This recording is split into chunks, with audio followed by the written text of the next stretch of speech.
O'Brien Award winner Jimmy Freight's first crop arrives in 2021. Jimmy Freight is the richest and fastest son of sports writer and was a major stakes winner at ages 2, 3, and 4. And Jimmy Freight turns on the Jimmy Jet by a length and a half in 1:48.1. Jimmy Freight at 10-1 to win the Dayton Pacing Derby. Jimmy Freight is fast and athletic, and both traits should carry to his offspring. He is standing his second season at Winback Farm of Ontario. Don't be shut out in 2021. Book now.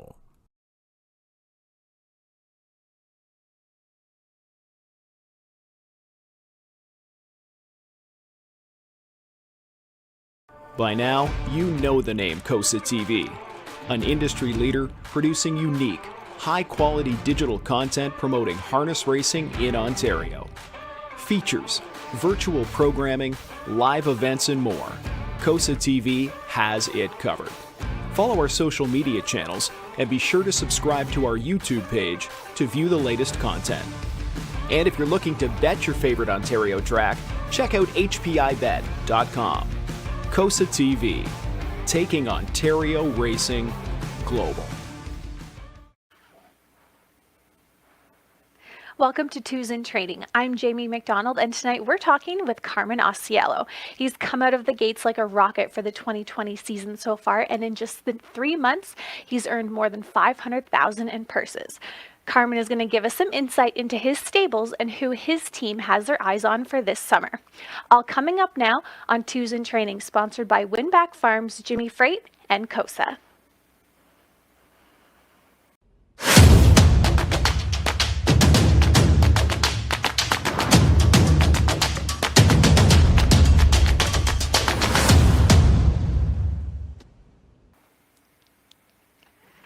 Welcome back. And Carmen, thank you so much for joining us tonight. Anytime, Jamie. We know how busy you've been, and we'll talk about that a little bit later. But before we get into the horses and all the nitty-gritty of what's been going on, how have you been? How has the family been? And I know you've been crazy busy since the beginning of the year. We've been good, actually. This time around, I think everyone's adjusted and learned how to handle the quarantine or the lockdown a little bit better.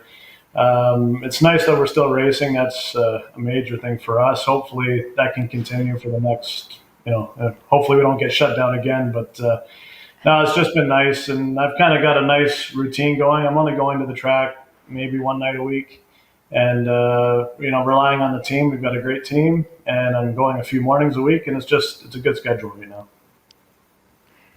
Now, you've been operating a stable on both sides of the border. Not the first time you've done that either, but how has that been a little bit different for you this time? I think the difference this time was, so last year when we had the lockdown, everybody in North America was shut down. And it hurt, but it didn't give owners an option to send horses stateside or move them anywhere, or we weren't selling any because nobody was buying. This time around, it kind of hurt us up here because everywhere else was racing other than Ontario, basically. So we sold a bunch. I lost a bunch to other trainers, but I also was able to send 10 or 15 down to my own stable in New York. So it saved me from having to lose them and see them go elsewhere, because for the most part, all those horses came back. So it was good for me that way. Yeah, we've seen trainers go down or send their horses down. So it's nice to be able to kind of send them down and have someone reliable to look after them, and for them to come back as well, which is a huge thing. Exactly. And to know that while they're gone, they're still on your same routine basically and in your care, because you know what's happening with them every day. Now, you've had an amazing season so far, and we're only 3 months in. We've got over $500,000 made. How is that, just looking at the past 3 months? We're not even quite finished March yet, but how has that been for you, just kind of looking past at these past 3 months? It's been a lot of fun, put it that way. We've been busy.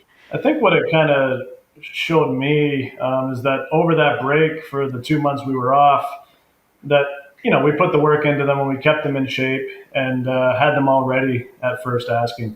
The first month was great. The last week or so has been kind of slow, but that's just the way it goes. It goes up and down. They win their way up into tougher classes, then they basically have to lose their way back down, and it's unfortunate, but if you had a horse that could win every week, then, you'd be stuck in a preferred every week. And, those are nice ones to have, but they don't come along very often. For sure. Now, you have two kids at home. Are they interested at all in the horses, or maybe following your musical footsteps at all? As of right now, not really. But to be honest, I didn't get really invested into the horses until after college. And I'm kind of trying to keep my kids on the same path. They love the horses. They love going and feeding them. They're still a little bit too young to work with them, I think. But my daughter Leah, she's a dancer, and that's basically how she spends most of her free time when she's not in school. Hudson's a hockey player. He's a goalie like me, and like Curtis. But he, it's kind of sucked not being able to play as much the last year and a half. But hopefully, once we get back into a regular routine, he'll be able to play more and get back in the swing of things. And speaking of, you went to school after college, you got back into the horses. Kind of how did you grow up in the industry, and what really sparked that drive or that passion for harness racing? Well, most of you would know my dad, Rocco. He's been around for 30 or 40 years in the game, and we still get to work together every day, which is great. So I mean, not too many people can be 40 years old, my age, and still work with their dad every day. So for one thing, that's amazing. I hope we can continue that for many more years to come. So he kind of got involved full time when I was probably, back in grade 5 or grade 6. But at that time, I was busy playing hockey and playing baseball, and I got into golf competitively. So, I mean, I always went to the track on the weekends or went to the barn on Saturdays, but I wasn't able to give it, a full time effort until after school. And even then, my parents tried to encourage me to do something else, get an education, do something else with your life. But I mean, you guys know as well as I do, once it's in your blood, it's stuck there and there's no getting it out. Unless you go broke and you can't afford to do it anymore, which could still happen. But for the most part, we're doing it.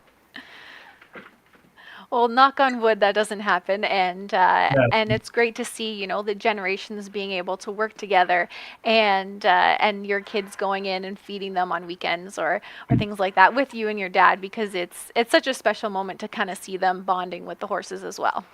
It sure is. And when they ask Hudson, who's my son, he's 7, when they ask him what he wants to be when he grows up, he says he wants to be a horse trainer like his dad. So, that's kind of nice, and it would be great.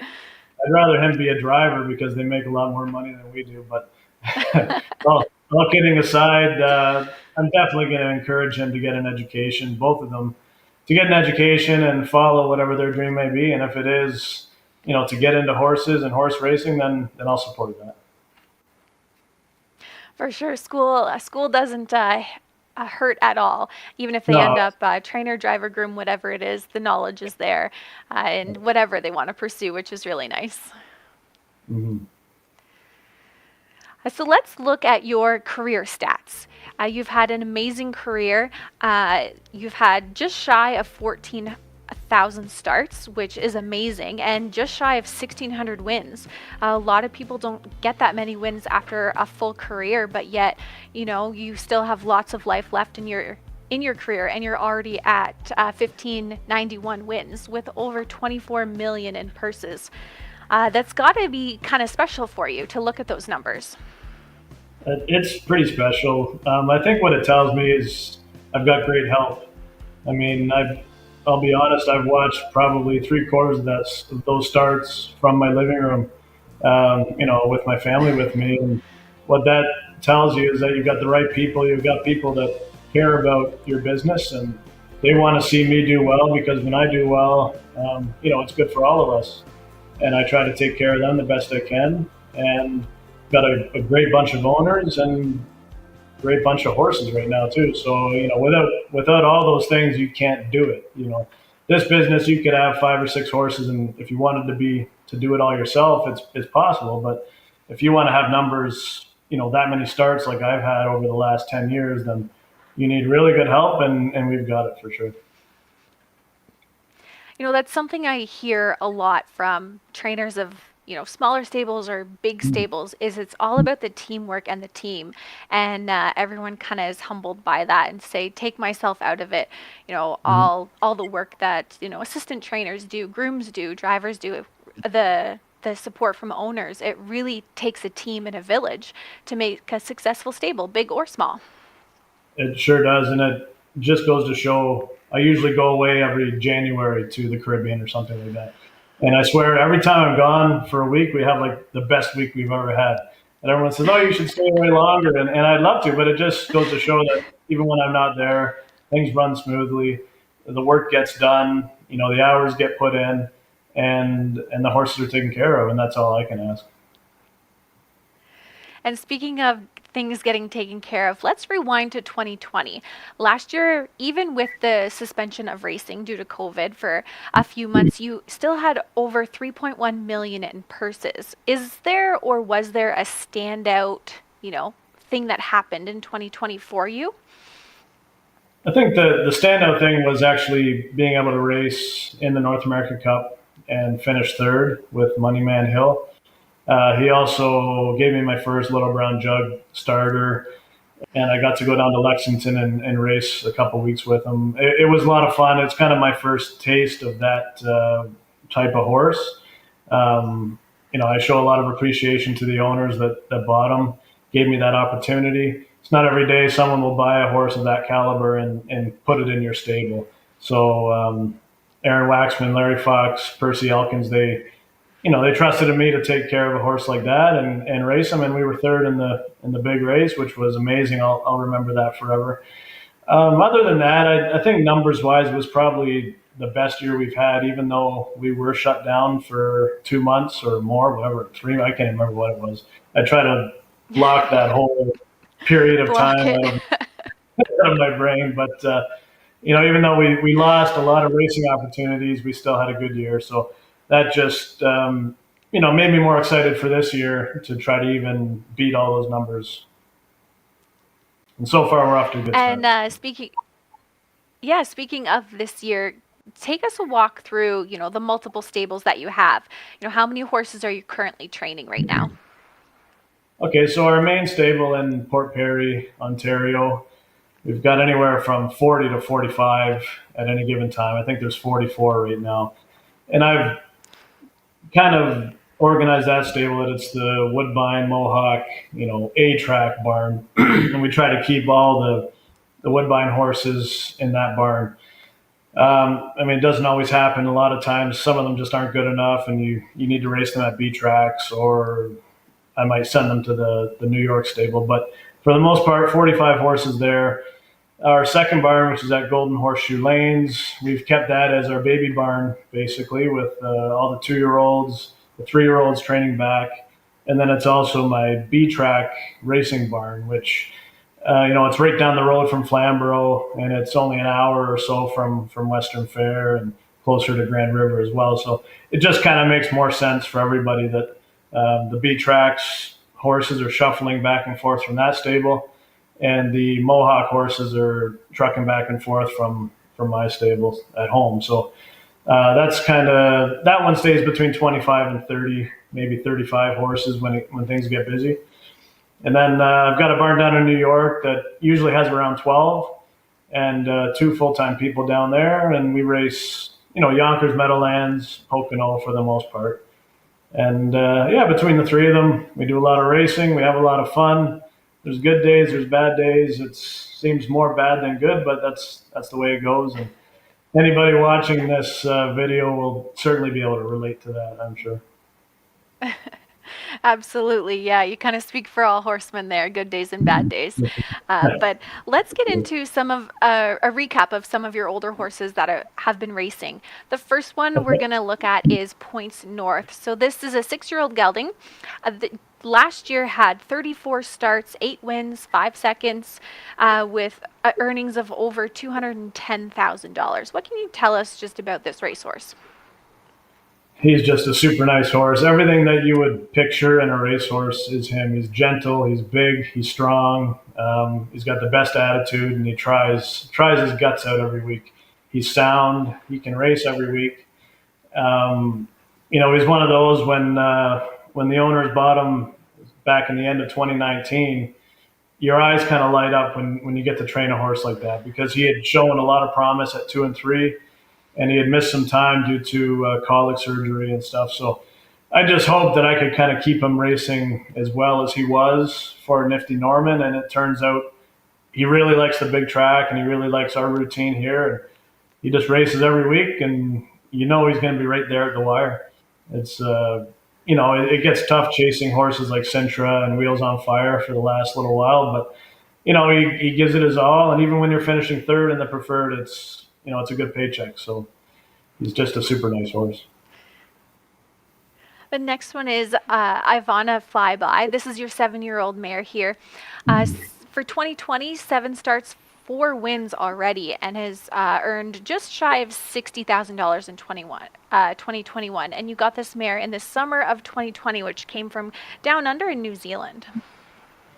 Yes, that's right. So her owner, Mike Tannen from MT Stables, he likes to pick them out himself, and he kind of stays up late watching the races from down in New Zealand and Australia. And I give him all the credit. He bought her. He sent her to me. And the first time I sat behind her, I said, she's fast, but she feels almost like a 6 claimer when you sit behind her going slow. I said, holy cow, like she doesn't feel like a real big, powerful horse, but as soon as you ask her to go, man, she can fly. So her first start actually last summer, she won in 149-4 at Mohawk. So as soon as she did that, we knew we had a pretty special horse on our hands. This year, we paid her into the Rosa Red and the Milton, hoping that she can go with the best mares in North America. Time will tell, but she just came off a 4-race winning streak last week. She lost and finished third, I think, but she won 4 in a row, and she beat So Much More a couple weeks ago. So you can't ask much more of her. She's just a super, super nice mare. And moving on to Better Be Donna, another 7-year-old mare here with 81 starts, 23 wins, 9 seconds, 14 thirds, kind of always hitting that top, for the most part, the top 3 there with over 305,000 made. And this is another one that came from down under, but Australia. In 2019, you got her. That's right. Yeah. We've had her almost 2 years now. Same with her, Stephen Klanowski. He's one of my bigger owners, and he bought her. And again, as soon as he said that she was coming over, my eyes just lit up. Like, you could tell she's a super nice horse. And she actually took a mark of 149-4, I think, as well. And her and Ivana Flyby are very close. They race against each other pretty well every start now, and they're just both super nice horses. I mean, I can't say enough that they race every week. They're sound. They're happy. Well, I mean, I wouldn't say Donna likes me, but I sometimes have that effect on women. She pins her ears and tries to kill me, but for the most part, they're just pleasures to be around and to work with, and they make my job a lot easier. That's for sure. What was the process like getting them from, Australia or New Zealand? There's a quarantine process. Were you part of that, or walk us through your knowledge about that? Yeah, so I'm usually a part of that. That's about where I come in, just making sure that they not so much get on the flight. I think there's a flight every 2 weeks from down there, but they usually quarantine either in New York, which is really close to my New York stable, in Montgomery, New York, or now most of the time they go to Chicago. So then I'm always in contact with the shipping company, make sure they get shipped up to Canada after the quarantine is done. It's not bad. The quarantine is only 44 hours, I think, so it's not crazy long.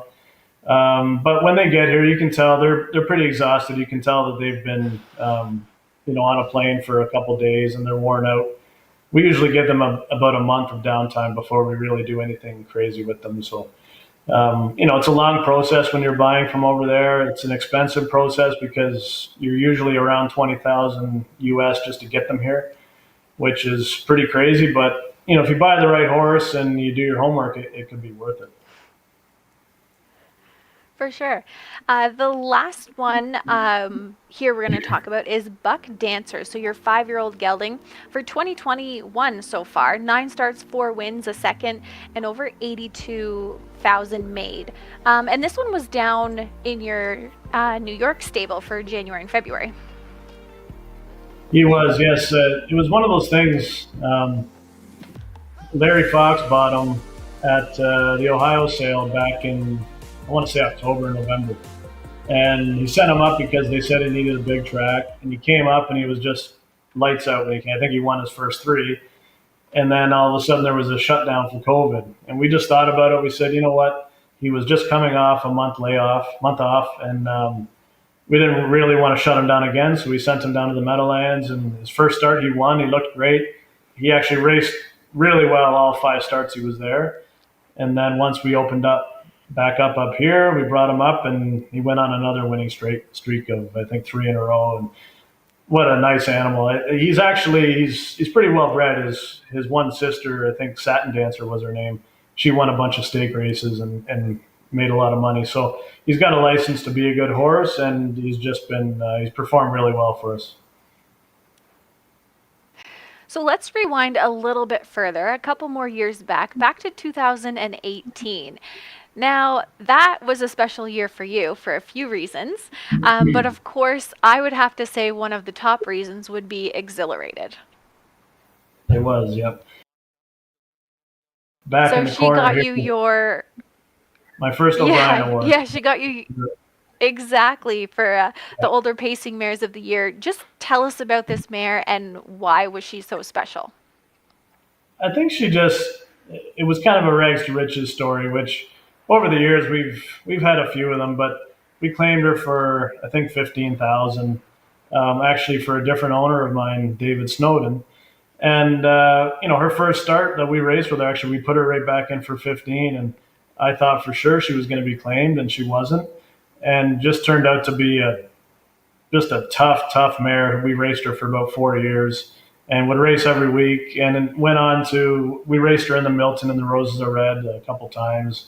And in the meantime, my dad and I we bought her from David Snowden, and we owned her ourselves. And it was just one of those stories, like my first O'Brien award was a horse that we owned ourselves. My dad and I were there accepting the award. It was just really special. And people can still say that she didn't deserve to win it because she definitely wasn't, the best of the mares in Canada that year, I don't think.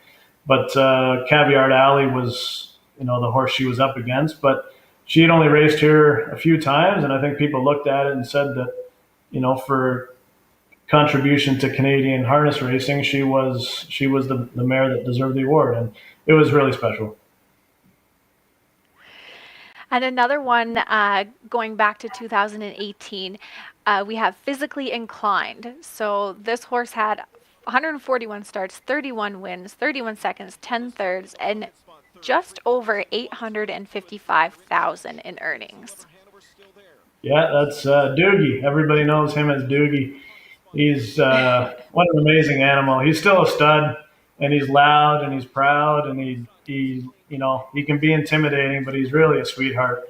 And all racehorse, man, he just digs and digs right to the wire. And I swear the fastest part of his race is right here after the wire. He always opens up by about 10 lengths, and he just never quits. And unfortunately, he suffered an injury last fall, I guess in September. We still have him. I'm hoping he'll make it back. But he's getting older now, and he actually has 5 or 6 foals that are all 2-year-olds right now. A couple of them racing, so I have a couple of them as well. I'm hoping he'll have a stud career someday somewhere, likely not in Ontario, but maybe out east or out west. And I actually bought his half sister, or some 3/4 or 5/8 sister, last year from Lexington. She's a Sunshine Beach big filly, and I've got high hopes for her as well. So again, he's just been a hell of a horse to own part of and train, and it's been a heck of a ride. I was hoping we could get him to $1 million, and maybe we still will, but yeah, time will tell. Well, fingers crossed that he'll make it back for you. Either, have a career as a stud, like you said, or back on the racetrack. I'm sure you'd be happy with either. For sure, yeah. So let's get into the 2-year-olds. We've kind of rewound a little bit. Let's come back to the present. How many 2-year-olds do you have? You had talked about having a baby barn here. in kind of more my area, like Flamborough Way. Do you have more or less than you've had in past years? This year we've got less than we've had the last couple of years, mainly because we had less homebreds. For a couple of years there, one of my partners and I had about 15 broodmares, and we've learned quickly that it's not a good way to make money. But there's always that chance for a home run, but it's hasn't been a real good experience. So what we did is we cut back to 3 or 4 of our best broodmares, and we're gonna keep breeding, but just not as many. So this year, I think we started with 11 or 12 at that barn that we kind of trained down and broke ourselves. And then another group of owners had me go down to Lexington and buy a bunch. And they've been with Dwayne Marfisi since Lexington. And they're supposed to come to me sometime next month or in May, and I'll get to race them as well. So if you add them all up, there's probably going to be 16 or 17. But right now we've only got 10 or 11. Now we'll go through a handful of them next, but Okay. when we look at your list, you have a lot more pacers than trotters. Do you just like kind of pacers better, or find you have more success with them? I think when you're dealing with young horses, especially, you've got a lot better chance to make it to the races and at least have a racehorse when you buy a pacer. I'd rather buy the trotters like Buck Dancer when they're 4 years old and racing well, and then take my chance then. But it doesn't mean that we don't buy any trotters. It's just this year in particular, we ended up with a lot less. But normally we would, to me, it doesn't really matter. I think it's just coincidence. Kind of that age-old saying of, if the trotters, if they stay flat, as in their 2-year-old race, then you'll pick up a check. I think it just takes them a lot longer to mature. I don't know if it's the breed, but some of them, don't hit their best stride until they're 4 years old. But in this day and age, how can you wait 3 years on one to race and tell an owner, oh, don't worry, let's just keep waiting longer. Well, by the time they turn 4, they've got over $100,000 into that horse just in training. So it's a tough way to, for me anyway, to get involved in the business or, to have any chance of being successful with baby trotters. Very tough. Speaking of the babies, let's get into them. So we're going to start with one of your pacing fillies here, Kay's Rider. So Ontario sired, Ontario bred, a home bred by Robert Burgess, and a sports rider filly. Yeah, she's actually a bit on the small side. What can you tell us about her? A little bit on the small side, but she's starting to grow up a bit, and she's from day one. She's just been all racehorse. She's really smart. She loves being out there. She loves her job, and she's just got a great attitude. She thinks she's the biggest horse on the track every time she's out there. I'd say of the ones I've got going right now, she's ahead of the rest. That doesn't mean she'll still be there in 3 months' time when they start qualifying, but I'd love to see her do well for her owner, Robert Burgess. He's been a great client of my dad's and myself for over 30 years now. And he breeds horses every year, and he buys babies every year, and he just puts a ton of money and time into the business.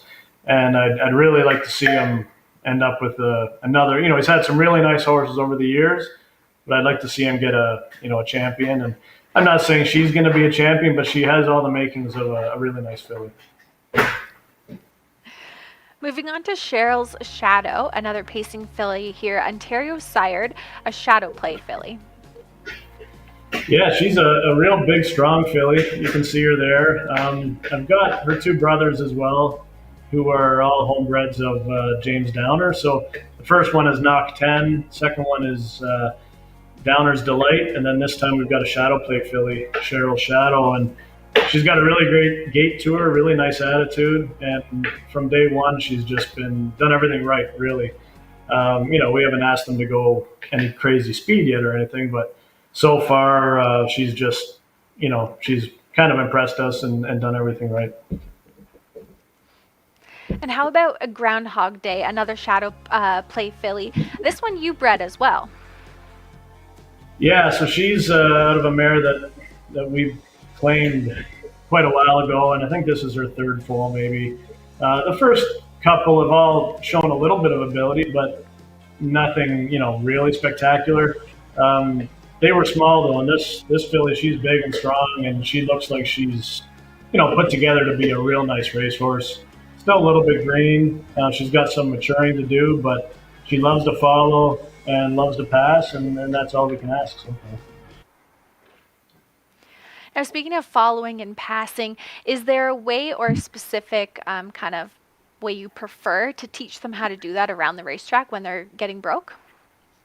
You know what? I think it's more just repetition. I mean, they got to be out there every day, learn to follow, learn to pass, and you don't want to be forcing them to do it, but you want to make them do it, right? And I think the guys I've got over there right now, Jonathan Drury, Mark McKinnon, Daryl Thiessen, Ryan DeRoche, they've been around a lot of good young horses over the years and worked for some top trainers, and I just kind of let them put them on the schedule that they feel they should be on, and they train them down at their own pace, and they've done a great job. So to be honest, this year other years I spent a lot more time because it's about an hour and a half, hour and 45-minute drive for me to go out there.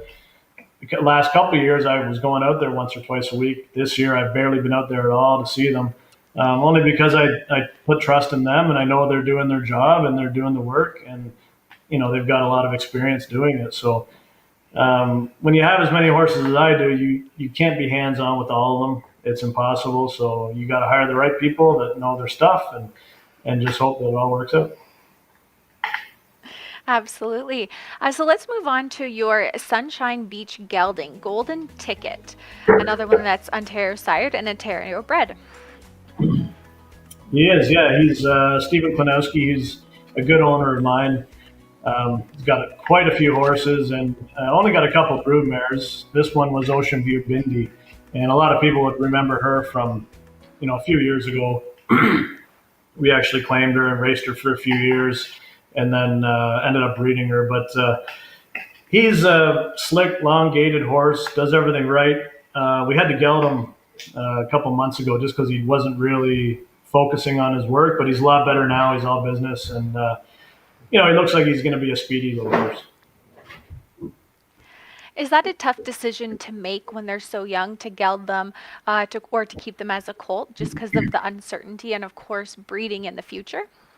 Yeah, I think for us, we don't go out and buy $200,000 and $300,000 yearlings. So for the most part, it's not a very difficult decision. As soon as Jonathan says to me, we got to geld this horse because he's going to hurt somebody or he's not doing his job, then most of the time it's a pretty quick, I'll run it by the owner, but I don't think I've ever had one say no yet, only because the longer you wait, then they're just not doing their job properly. They're not focusing, not paying attention. It would be different if every horse I had was, a brother to somebody or out of a champion mare and a $200,000 yearling purchase, then obviously it would be different. But especially for our homebreds, I'm not looking to have the next,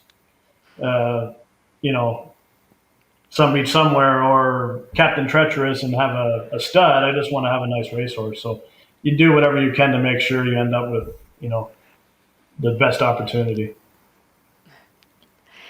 And how about Notable Intentions, another Sunshine Beach? Yeah, he's a slick, strong colt. He's always been a bit hot. He's learning to settle in a little bit better now, but he just kind of wants to go too much most of the time. This is out of a decent mare that we had for Bob Burgess quite a few years ago that we claimed, All-American Swift. She was a little bit like that, and I think most of her foals have kind of been like that, a little bit hot. One of them is He's Swift. He just raced in the Snowshoe Series final the other day and finished third. And they're all just a little bit grabby, a little bit too aggressive, but once they get to the races, they're usually pretty good. They kind of level out a little bit. They do, yeah. Well, it's a little different too when you start going quarters in 26. Not too many are pulling your arms off, sitting in the hole when they're going in 26, especially when they're coming home in 26. So they always reach a speed where, they do settle in and get comfortable. But some of them, you're trying to go in 3 minutes and they just want to go faster. you just have to try to teach them the best way you can to slow down, put the brakes on. And that's where Now Jonathan and Mark we can and get Cheryl come. where they come in. Yeah, Jonathan needs his shoulders, right? So Yeah, we got to that's be right. careful there. He just needs to strengthen Uh, them a little bit, make them stronger. So there's no question where this next one's name came from. Social distancing, another Sunshine Beach here, and you own and bred this one as well. Yeah, I owned them, bred them, and I got to name them myself as well. And this was, right back. I think I named him later. I changed his name because right when the lockdown hit and the quarantine and COVID and social distancing was a thing, I named him. But he's a good, strong colt. He touches one knee, crossfires a little bit. He's just kind of, maybe a little bit green and immature, but he's learning. He's getting better every day. He's out of a mare actually that is a half sister to Party Girl Hill, and that's kind of why we kind of have high hopes for the family, hoping that she'll throw something as good as her sister. Maybe, you never know. If not, maybe even the fillies will have broodmare potential. So when you're breeding horses, you kind of things like that factor in, and hopefully somewhere those lines cross and we end up with a Party Girl Hill. That would be nice. How about Diversity Day, a Sunshine Beach out of Warby Limelight for this pacing colt? Yeah, he's a bit behind. He popped a couple curbs maybe a month ago or so, and we had to give him a bit of time, get those cryoed and get the inflammation out of them. But he's catching up. They've all been in 230. He's just a bit behind them, but no, otherwise does everything right. Nice looking colt, and we've got high hopes for him. His mom was Warby Limelight, and she was a good mare around Mohawk and Woodbine for quite a few years. So this one would be a brother to Grand Poobah, who a lot of people would know. He races every Saturday night at Mohawk, and he's not a bad horse. He doesn't win a lot, but he's second, third, fourth almost every week. So if we ended up with another one like him, we'd be happy. Yeah, some of those, they might not hit that top spot, but when they grind out money each and every week, they make a big difference for your stable.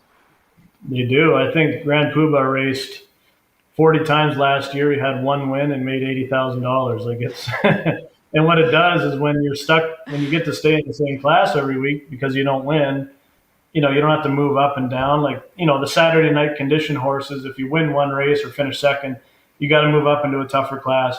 He gets to race against the same horses every week. He can't beat them all, but he usually beats most of them and picks up good money. So it's kind of nice. Don't get me wrong. We are trying to win. He's had 4 wins, and he fits the class because he hasn't got his 5th yet. We're trying every week. We just can't quite get him there. But one day he will. Yeah, and some of them, I feel like everyone's had one that's just like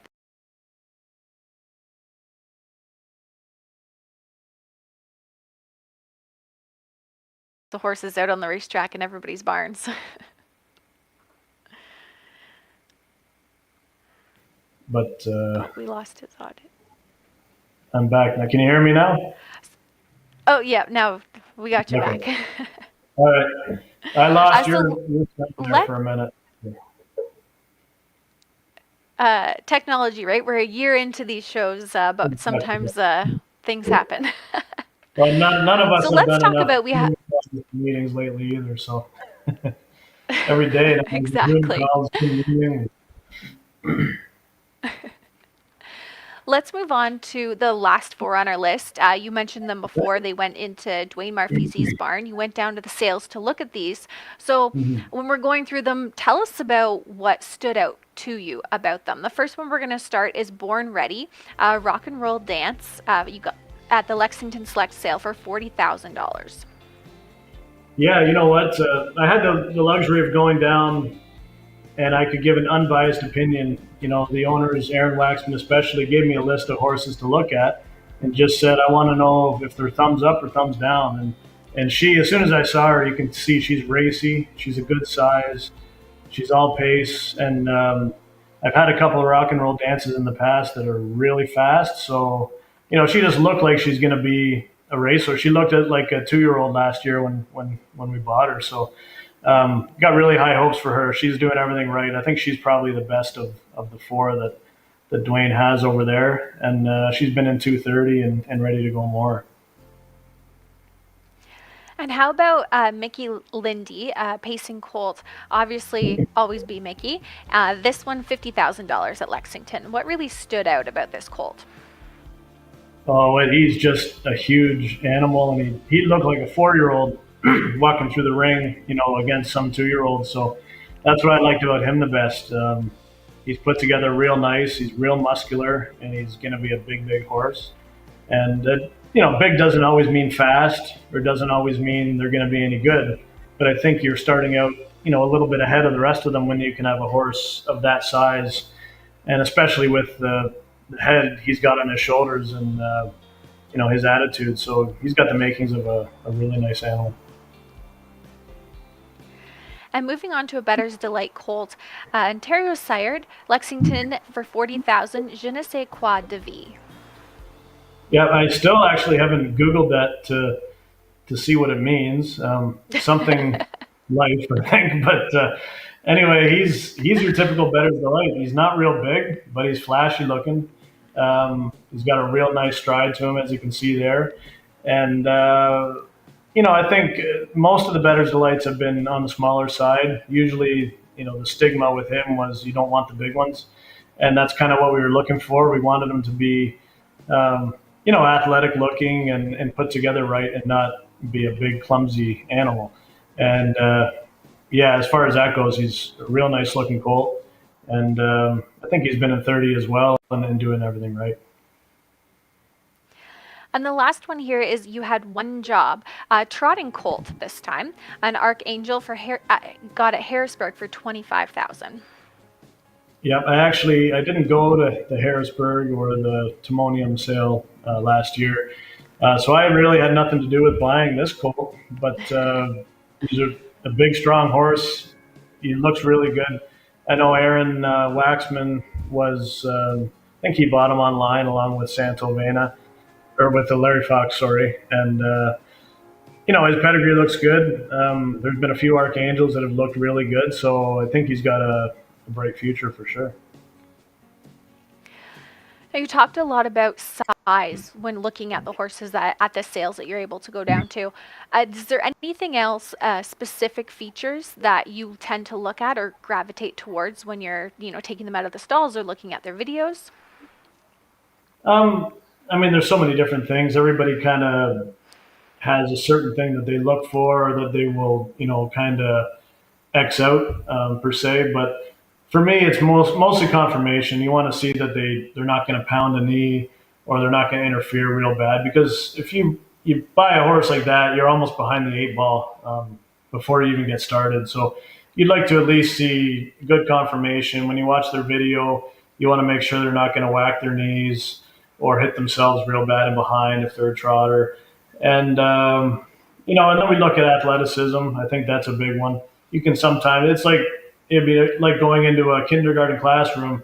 You can tell even at that age, the kids that have a little bit of athletic ability and desire maybe, and then you can tell the lazy ones that don't want to do anything. So, we're not always right, but sometimes if you could differentiate between a really athletic and spunky horse versus a lazy, clumsy one, then you try to make that decision as well. So it doesn't always work, but sometimes it does. So we have a viewer question that was sent in earlier today from Charles Foster, and he asks, when can you first tell you have a good 2-year-old? In March when they're training down, in June when they qualify, or not until July when they begin racing?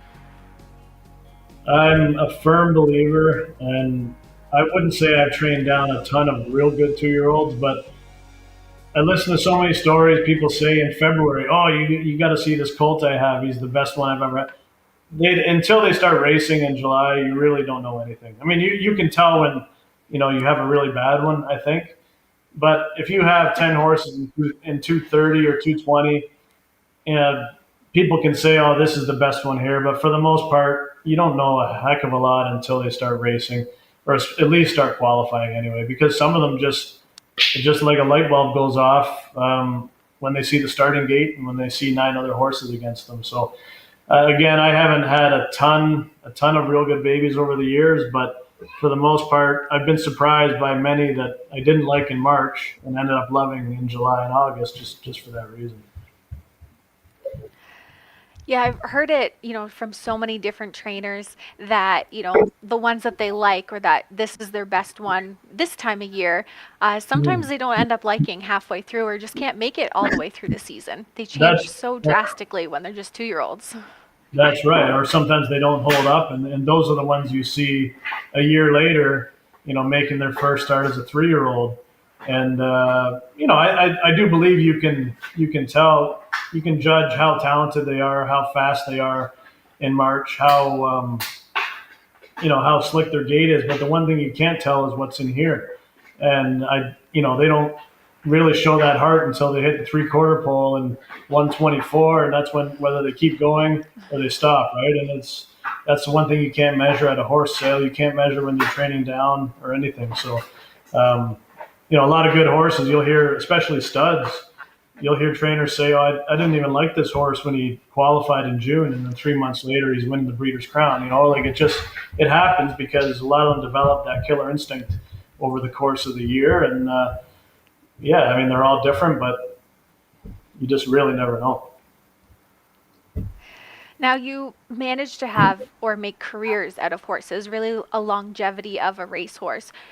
What is there a key that you found to manage, a horse from its 2-year-old year, 3-year-old year, all the way until, you're racing 6, 7, 8, 9-year-olds? Yep. I think the key as a 2 and 3-year-old is not to over race them. And I think I do struggle there because with my routine and my program, I just like racing them every week, because if a horse is standing in a stall on Saturday night, he's got zero chance of making money. And meanwhile, the bills are still adding up. So I just tell my owners, like, over the course of the year, I'm going to do whatever I can to see you make money.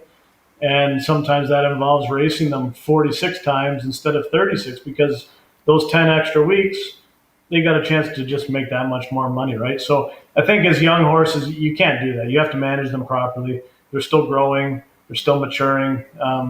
Again, I probably over race my young ones compared to a lot of people. But once they turn 4 and 5, people think I over race them, but I really don't think I do. On my program, they seem to stay sound and stay healthy, and they can race all year long for the most part. And I really do think that's a key to an owner making money, because, like I said, if they're standing in the stall, they're not making anything. And really what this business is all about is trying to make our owners, be successful and make a little bit of money. And then that way they're going to buy more horses for me, and it's like a snowball effect. So that's what we try to do anyway. For sure. Now, is there a key moment when, a younger horse, when you decide, okay, I need to shut this one down earlier than I would like to? Obviously without an injury or something like that, but just to be able to grow and develop. Is there anything that really stands out to them when you have to make that decision? A couple things. Like, a lot of times you can just tell the immature ones just by looking at them. Like, you can tell, and it's just the way they're put together, and they haven't developed fully. They don't build a lot of muscle. Sometimes they don't eat as well as they should. And if you have a horse that's backing off their feed going in 230, then you're probably in trouble. Like, that's probably when there's, you should turn them out on the grass. But a lot of times it might be going to the vet and shooting x-rays because the horse is on a line, and they say, oh, their joints are still wide open. They're not developed yet. If you do drive on, you're just going to hurt them and break them down. So there's a few different reasons why you might. Sometimes they're just not fast enough. When you've got a set of horses going in 220 and some that can't beat 240, usually you just think, okay, this is a waste of time. Turn them out, try again in the fall, something like that. So there's a few different reasons, but for the most part, you usually know, that when it's time to turn one out or quit with one, you usually know.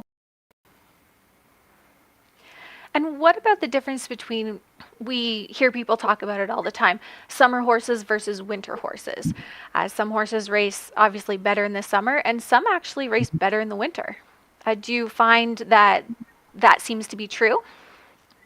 It's definitely true. I think a lot of it, especially up here, can come down to track conditions and shoeing. And sometimes you'll have a lamer horse that, as soon as you put the corks on them and the tracks get hard, they just don't like it and they don't race as well.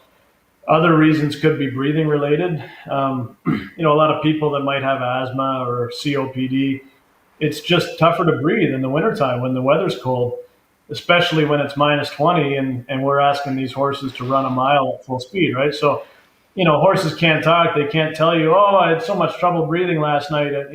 Put me on the field and race me in the summertime. But sometimes you can make those distinctions by, looking at their performance and, looking at a horse's lines. And like you say, there are some that are just no good in the wintertime.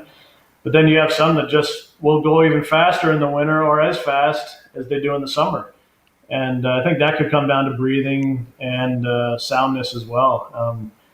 Other than that, I don't think there's too many other factors unless you just have a horse that doesn't like the cold, like some people. Those people that always complain about the weather and how cold it is. And, really there could be horses that feel the same way. We don't know that, but that'd be kind of funny. Oh, boss, it's too cold. I don't want to go out there and run today. If I was a horse, that would be me. I'd be like, nope, not today. Minus 30, no thanks. No, thank you. We have one last question that came from Facebook during our show today. And we'll put it up here. It says, hi, Carmen. We know you have also have a talent as a vocalist. If you were singing karaoke, what song would you bust out and bring down the house? Well, I've been singing karaoke since I was about 15. I used to sneak into the sports bar in Stouffville, and me and my friends would go sing every Thursday night. So it was always Mambo Number 5. And I'd love to get up there and dance and sing to that song. And a few people in this business have seen it or probably seen videos about it. But ladies and gentlemen, this Mambo Number 5. And I'd get up and dance and sing and act like an idiot. But hey, it's people were laughing and it brought smiles to their faces, so I kept doing it. There were a few other real songs. Next year's that one was the most fun. For next year's Twos in Training, maybe we'll have to dig into the archives to see if anybody has a video of that. So anyone watching, if you do, send it our way. I'm pretty sure it's on my Facebook somewhere.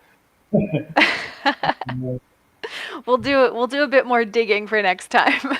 All right, sounds good. But thank you for joining us. We really appreciate the time this evening. I'm sure you're kind of looking for updates or about to watch some horses race as well, because you've got a few in tonight.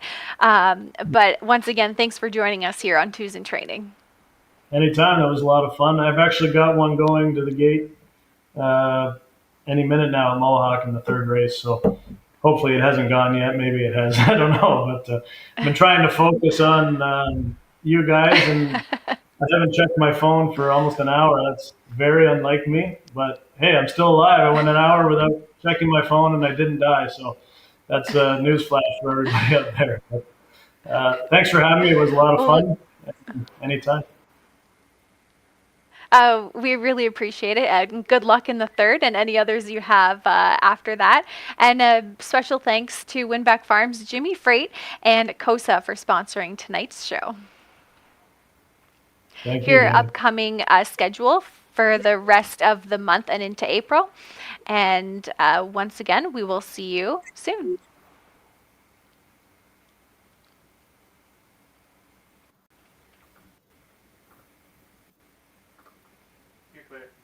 Fastest son of sports writer and was a major stakes winner at ages 2, 3, and 4. And Jimmy Freight turns on the Jimmy Jet by a length and a half in 1:48.1. Jimmy Freight at 10-1 to win the Dayton Pacing Derby. Jimmy Freight is fast and athletic, and both traits should carry to his offspring. He is standing his second season at Winback Farm of Ontario. Don't be shut out in 2021. Book now.